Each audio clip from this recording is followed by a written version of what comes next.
नमस्कार प्यारे साथियों, आपका स्वागत है हमारे यूट्यूब चैनल में। और आपका डीएलएड तृतीय सेमेस्टर के अंतर्गत मैथ का चैप्टर नंबर 4 आपका चल रहा है, जिसके अंतर्गत अभी हम जो एक्सरसाइज के क्वेश्चन कर रहे हैं वो आपके एसआई के एक्सरसाइज के क्वेश्चंस हम डील कर रहे हैं। इससे पहले मैंने एसआई के सभी एग्जाम्पल्स और कॉन्सेप्ट को क्लियर करा दिया है, सीआई के दोनों के एग्जाम्पल्स और हमने उसके जो भी कॉन्सेप्ट है उनको क्लियर करा दिया है। इसके अभी एसआई के क्वेश्चन एक्सरसाइज के क्वेश्चन कराए जा रहे हैं। इसके बाद आपको सीआई के क्वेश्चन कराए जाएंगे, यानी कंपाउंड इंटरेस्ट के कराए जाएंगे। अभी आपके सिंपल इंटरेस्ट के क्वेश्चन कराए जा रहे हैं। तो आपने अगर पहले के वीडियो नहीं देखे तो आप जरूर देख लेना। चलिए आज हम क्वेश्चन नंबर 9 से स्टार्ट करेंगे। इससे पहले क्वेश्चन नंबर 8 तक हमने कंप्लीट करा दिया है। तो यहाँ पर पूरा लिखने का तरीका बताया गया है। आप इसी प्रकार से एग्जाम में लिखेंगे तो मैं ये आपको श्योरिटी देता हूं कि आपका एक भी नंबर नहीं कटने वाला है। ठीक है, तो इस चीज का ध्यान रखिए। देखिए, अब यहाँ पे लिखा हुआ है 682.50 रुपए का, यानी ये आपका मूलधन है। 9 नवंबर से 17 जून तक 9 नवंबर से 17 जून तक 8% की दर से साधारण ब्याज ज्ञात कीजिए। तो ये आपसे क्वेश्चन में आपको जो जो दिया गया है वो आपको लिखना है। जब आप इसका सॉल्यूशन दिखा रहे होंगे, सॉल्यूशन में आपको प्रश्न में दिया गया है क्या क्या दिया गया है। देखिए, दर हमको 8% दी गई है, हमने लिख दिया। मूलधन यानी प्रिंसिपल हमको दिया गया है 682.50, हमने लिख दिया। अब यहाँ पर समय की बात आई तो समय बराबर हमको 10 नवंबर से 17 जून तक दिया गया है। तो हम इसे कैलकुलेट कर लेंगे कि हमारे कितने डेज बढ़ रहे होंगे। तो वही चीज हम यहाँ पे देखिए कैलकुलेट करेंगे और आपको दिखाते हैं। यहाँ पे पूरा कैलकुलेट किया गया है। देखिए, नवंबर, दिसंबर, जनवरी, फरवरी, मार्च, अप्रैल, मई, जून, और जून तक की बात करी गई है तो हमने जून तक इसे ले जाएंगे। ठीक है, तो मई और जून। अब देखिए, नवंबर 10 नवंबर तो कंप्लीट हो चुका है। नवंबर में होते टोटल 30 दिन, तो 10 दिन इसमें से निकल जाएंगे। तो हमारे कितने दिन बचेंगे? 20 दिन बचेंगे। तो पहले शुरुआत में हम शेष दिनों को लिखते हैं। ये चीज आप याद रखिए, शुरुआत के मंथ के हम शेष दिनों को लेते हैं। तो हमने शेष दिन ले लिए 20। इसके बाद दिसंबर में 31 होते हैं, जनवरी में 31 दिन होते हैं, फरवरी में आपके 28 दिन होते हैं। हम देखिए फरवरी में 28 ही लेंगे, जब तक अगर ये लीप ईयर की बात नहीं करेगा तब तक हम फरवरी में हमेशा 28 दिन ही लेंगे।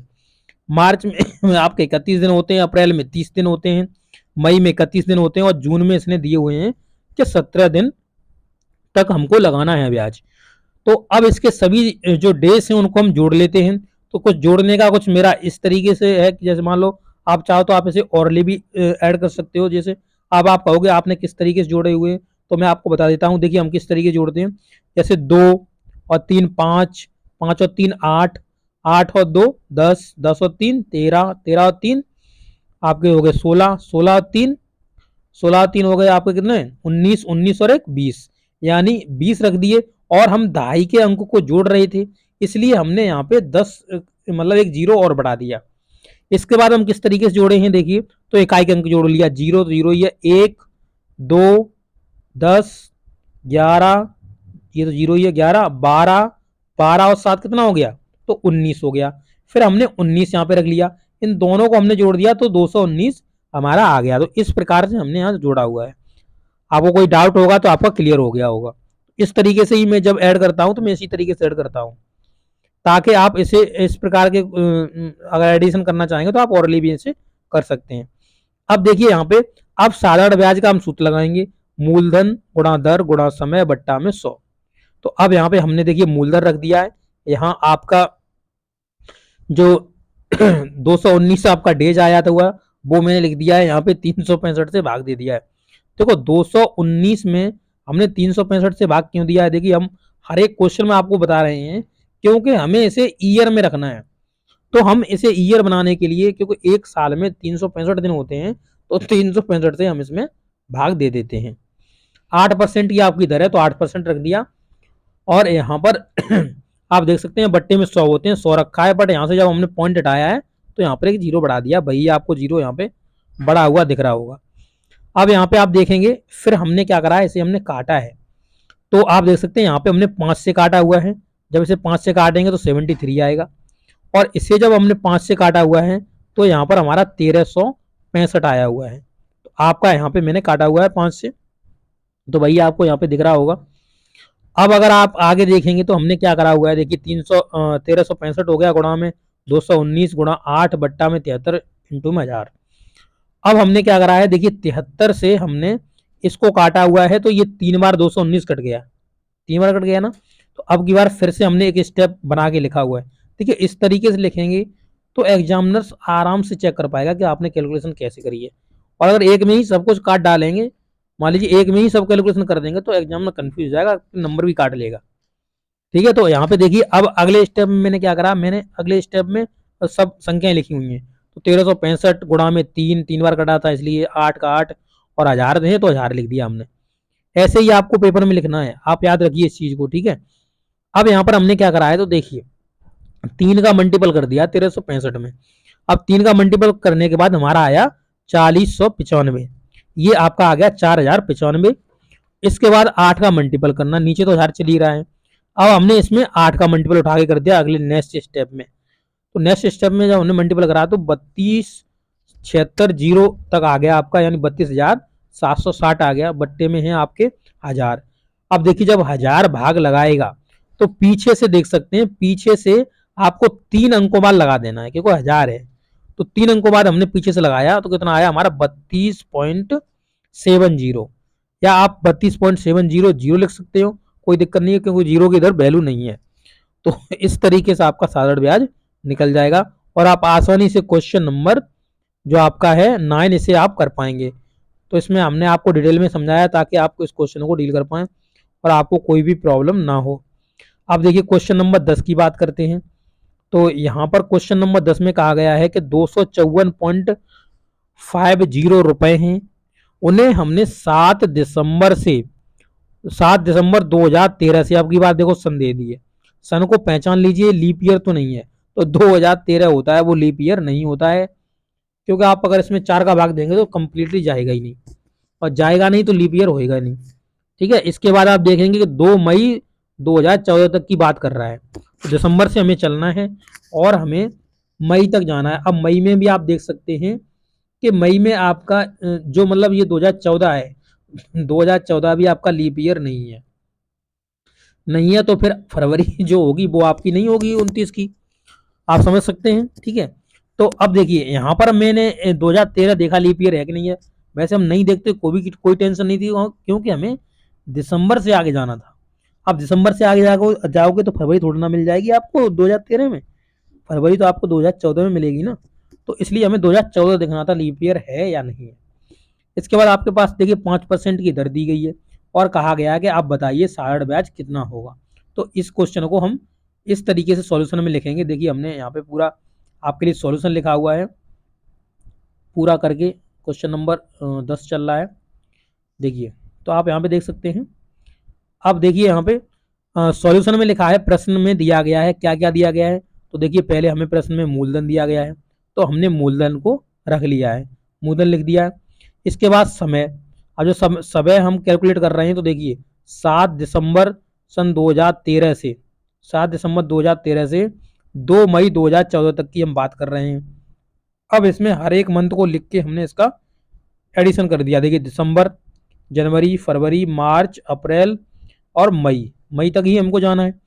अब दिसंबर में रिमेनिंग डेज कितने रह गए, ठीक है, 7 दिसंबर की बात करिए, दिसंबर में महीने दिन होते हैं कितने, 31, और 31 में से आप क्या निकाल लेंगे, 7 को निकाल देंगे। जब 31 में से आप 7 निकाल देंगे तो आपके पास कितने बचेंगे, 24 बचेंगे। तो भाई हमने 24 लिखे हुए हैं। फिर देखिए जनवरी में 31 दिन होते हैं, फरवरी में 28 दिन को लेंगे, क्योंकि 2014 में फरवरी में 28 दिन नहीं होंगे, क्योंकि 2014 लीप ईयर नहीं है। 31 मार्च में होते हैं, अप्रैल में 30 दिन होते हैं, और मई में जो डेज दिए गए हैं वो हम रखेंगे। तो यहाँ पर अब हमने क्या करा है, इन दिनों को जोड़ लिया है। आप देख सकते हैं इन दिनों को हमने क्या कर लिया, जोड़ लिया है। तो आपको बताया ही हम किस तरीके से जोड़ते हैं, तो वही हमने यहाँ पे लगाया हुआ है। जैसे देखिए हमने किस तरीके, 2 2 3 5, 5 और 3, 5 और 2 7, 7 और 3 10, 10 और 3 13, 13, तो 13 का एक मतलब 13 लिखा, और दहाई के अंक की बात कर रहे थे इसलिए मैंने एक जीरो लगा दिया। ठीक है, प्लस में साइन लगाएंगे। अब देखते हैं, 4 और एक 5, 5 और 8 13, 13 और एक 14, 14 और 2 16, तो 16 हमने प्लस में लिख दिए, 16 प्लस में लिख दिए। तो अब आप देख सकते हैं 146 दिन आपके पास आ गए हैं। तो यही 146 दिन आपके हो जाएंगे। तो समय कितना हो जाएगा, 146 डेज का समय हो जाएगा। तो अब देखिए 146 और बट्टे में 365 क्यों लगाया, क्योंकि हमने इसे वर्ष बना लिया है, इसलिए बट्टे में हमें 365 लगाना है, क्योंकि फॉर्मूले में हमारा वर्ष में दिया होता है तो हमने वर्ष में लगाया हुआ है। अब निकालना क्या है, तो हमको साधारण ब्याज निकालना है और दर हमको कितनी दी है, 5% दी गई है। तब लिखेंगे कि तब हम इस सूत्र से साधारण ब्याज बराबर मूलधन गुणा में दर गुणा में समय बट्टा में कितना 100। तो ये फॉर्मूला हम दिखाएंगे, कोष्टक में बंद करेंगे और इसका हम प्रयोग करने जा रहे हैं। अब देखिए 254.50 आपका मूलधन हो गया, 146 बट्टे 365 लिखा हुआ है आपका, ये समय लिखा हुआ है, 5% की दर है और 1/100 क्यों लगा हुआ है, क्योंकि ये फॉर्मूले में 1/100 है इसलिए लगा हुआ है। अब देखिए आपको एक एक ज्यादा काट पीट नहीं करनी है, एक एक स्टेप या 2 स्टेप एक बार में काट सकते हैं। तो देखिए हमने यहाँ पर आप काटा हुआ है, देख सकते हैं। पहले हमने क्या करा, इस 5 से इस 365 को काट दिया। ओके